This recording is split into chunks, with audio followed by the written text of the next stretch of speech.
안녕하십니까, 이용혁 기사입니다. 이번 시간에는 대손금과 대손충당금에 대한 세무조정 계산서를 설명드리도록 하겠습니다. 대손금과 대손충당금 세무조정 계산서는 굉장히 쉬운데 양식이 과거에 회계 처리가 그 총액법에 대한 그 회계 처리 사고방식으로 작성됐기 때문에 그게 실무자가 조금 어려운 점이 있어요. 우리가 기업회계상 처리는 보충법인데 양식은 총액법으로 되어 있다는 얘기죠. 자, 이 양식도 하단부터 작성해서 상단 올라옵니다. 자, 우선 밑에 보시면 큰 2번에 자, 보이시나요? 대손금의 조정이라고 나와 있습니다. 이 부분요. 대손금의 조정요. 대손금 조정요.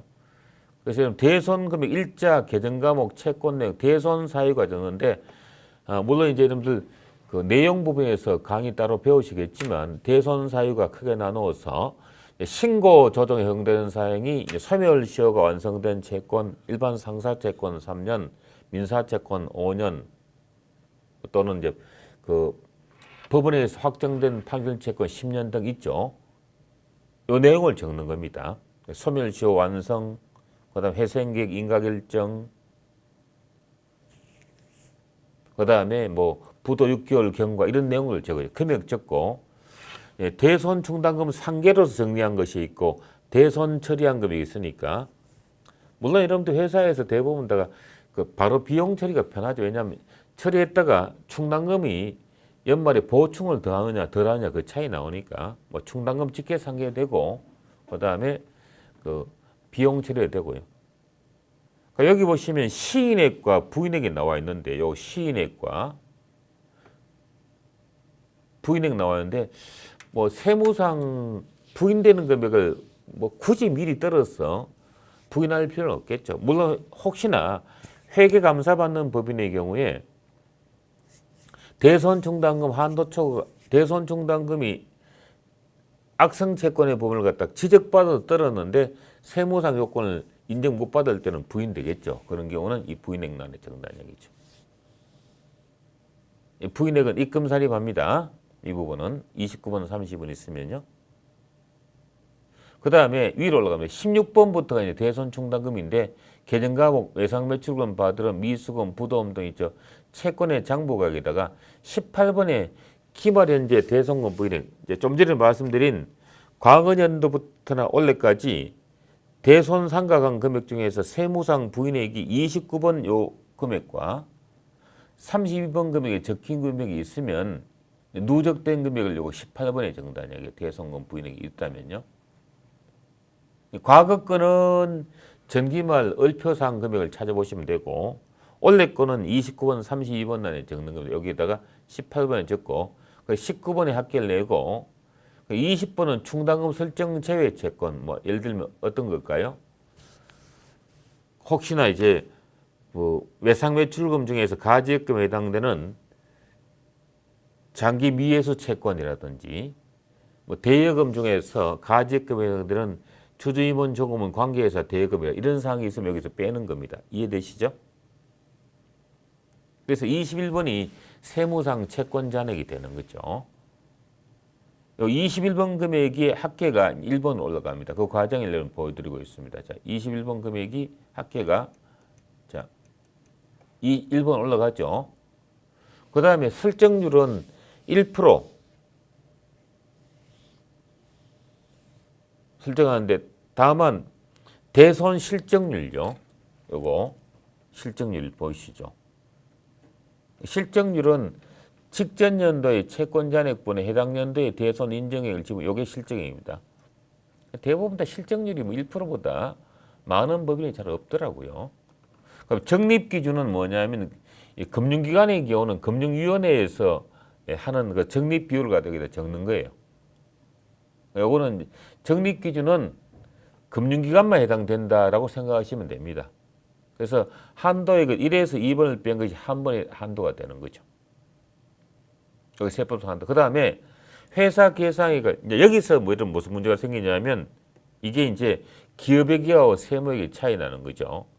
요 단기 계상액과 보충액이라는 말이 요거 말이 좀 헷갈리는 거예요. 자, 지금 제가 여기 적어 볼게요. 자, 여기다가 뭐 T 계정이 그립니다. 조금 이게 보기가 좀 안 좋네요. 옆에다 여기 넣어드릴게요. 자, 이렇게 적어보겠습니다. 대손 충당금 계정 과목이 있는데, 자, 대손 충당금의 전기 이월 금액이 10,000원 있었다고 쳐요. 원래 이제 부실 채권 떨은 금액이 만약에 뭐 1,000원을 떨었다고 칩니다. 그러면 설정된 잔액이 9,000원 남아 있죠. 회사가 기말에 회계 감사를 받던 회사의 추정에 따라서 대손 충당금이 이제 차기 2월 금액을 만약에 13,000원 정도는 돼야 되겠다라고 하면 우리가 추가로 9,000원의 설정전의 잔액에다가 추가로 얼마죠? 4,000원을 갖다가 추가로 대손 상각비 설정을 하는 겁니다. 이거 모르는 사람은 없죠. 이건 북이니까. 그러면 회사의 회계 처리는 자 어떻게 처리하죠? 자, 위로 적을게요. 차변에 대손 상각비 하고 4,000원 적고 대변에 대손 충당금 4,000원 여기 잡죠. 너무나 쉬운 거잖아요. 세무상 어떻게 보냐? 그렇게 안 본다는 얘기죠. 이 해석을 세법은 충당금 설정 전의 잔액 차변에 대손 충당금 9,000원 하고 대손 충당금 환입으로 9,000원을 보는 거예요.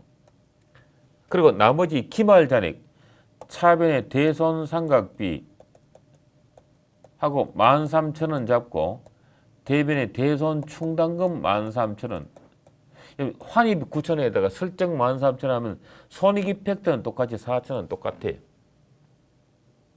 우리 기업에게는 이렇게 설명한 보충법의 사고방식을 가지고 있는데 보충법입니다. 근데 세법은 총액법의 사고방식을 갖고 있다 보면 이 양식이 총액법으로 적으신 거예요. 그러니까 여러분들 대손 충당금 조정계산서가 쉬운데 1년에 한 번씩 작성할 때마다 헷갈리는 거예요. 이 보충액에다. 이 보충액이 바로 뭐냐면 설정 직전에 잔액 이걸 적는 거예요. 이걸 지금 그냥 적어볼게요. 요 숫자를 살려볼게요. 단기 계상액이 이제 단기에 우리가 회상이 계상이 얼마냐면 여기 계상 금액을 그 회사가 13,000원 설정했지만 보충액 금액을 9,000원 잡고요. 순수 설정액을 갖다가 이제 4,000원 잡아서 그 다음에 13,000원 잡는 거 이렇게 처리한다는 얘기죠. 이해되시나요?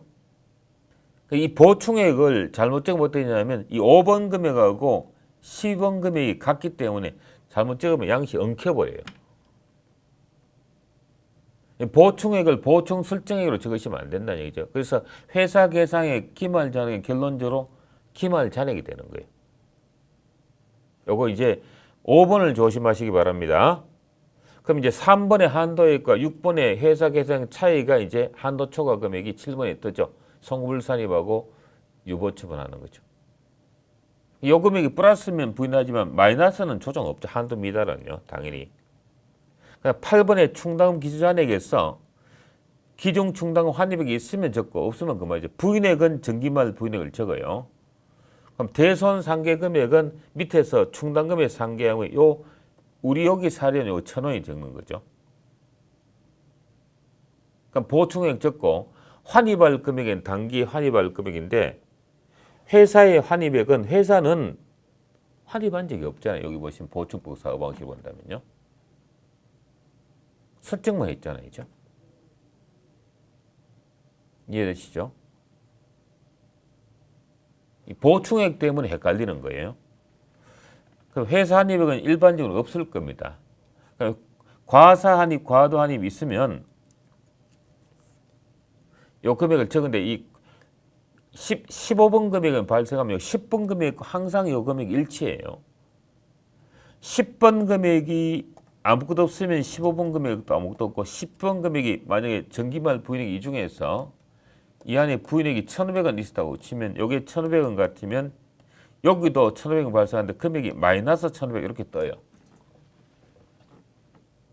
그래서 이 15번 금액이 아무것도 없으면 조정 없고 마이너스 금액이면 전기 부인액을 입금불산입 또는 송금산입을 정리하고요.